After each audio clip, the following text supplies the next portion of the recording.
नमस्ते दोस्तों, मैं मुकेश कुमार सोनी आपके लिए दृढ़ संकल्प, दृढ़ मनोबल और अथक मेहनत से इंसान अपने जीवन में कैसे परिवर्तन ला सकता है, कैसे सफलता के शिखरों पे पहुंच सकता है, इसके लिए एक कहानी लेके आया हूँ।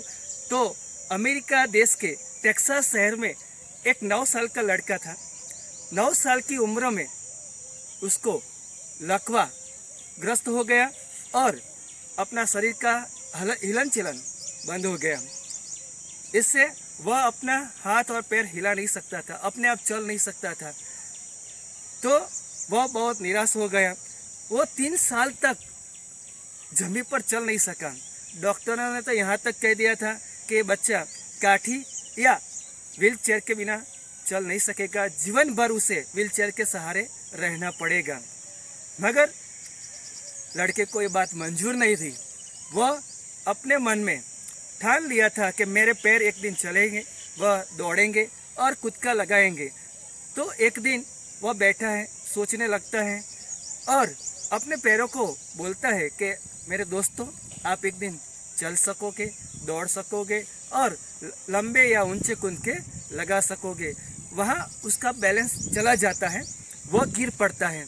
तो वहाँ उसकी माँ आती है, तो उसे पूछती है, बेटा किससे बात कर रहे हो?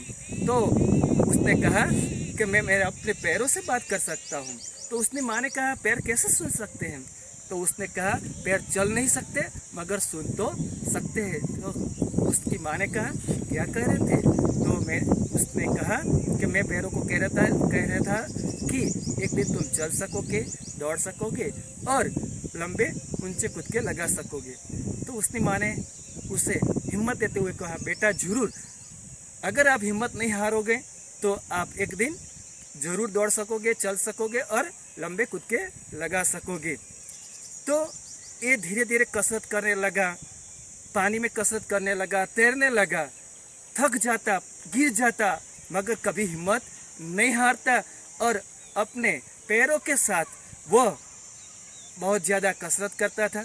स्नायुओं को मजबूत करने के लिए उनकी माता उसके पैरों की मालिश करती थी, डॉक्टर की सूचना के अनुसार उसकी दवाइयाँ देती थी और ऐसा चलने लगा।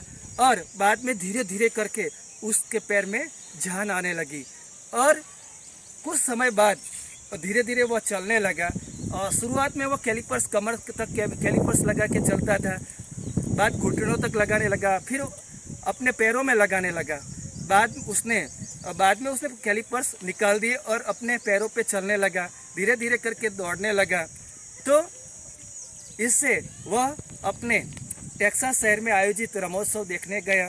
तो उसे हाई जंप विभाग में देखने गया, तो उससे उसे प्रेरणा मिली और वह धीरे धीरे करके अपने पैरों को मजबूत किया और एक अच्छा खिलाड़ी बन गया। और 1952 में फिनलैंड देश के हेलसिंकी शहर में ओलंपिक हुआ। उसमें उसने अमेरिका की तरफ से प्रतिनिधित्व किया और वहाँ वह ओलंपिक खेलने के लिए गया। वह ओलंपिक खेलने गया तो वहाँ ओलंपिक पहले ही दिन उसने हाई जंप विभाग में दौड़ लगा के ऊंचा कुदका लगाया और उसने 2.04 मीटर जंप लगाया। और जब उसका रिजल्ट आया तो उसने गोल्ड मेडल जीता था और अपना नाम सारे विश्व में, दुनिया में रोशन किया था। उस बच्चे का नाम था वॉल्टर डेविस, जिसने अपने विकलांगता होते हुए भी उसने दृढ़ मनोबल से ओलंपिक जैसा गोल्ड मेडल प्राप्त किया, जो आम खिलाड़ियों का एक सपना होता है कि ओलंपिक का गोल्ड मेडल जीता जाए। दोस्तों, आप भी अपने दृढ़ मनोबल से, अथक मेहनत से किसी भी कार्य को संभव कर सकते हैं। अगर ये वीडियो आपको अच्छा लगा है तो आप इस वीडियो को लाइक कीजिएगा, शेयर कीजिएगा और अगर आप इस चैनल पे नए हैं तो सब्सक्राइब करना मत भूलिएगा। जय हिंद, जय भारत।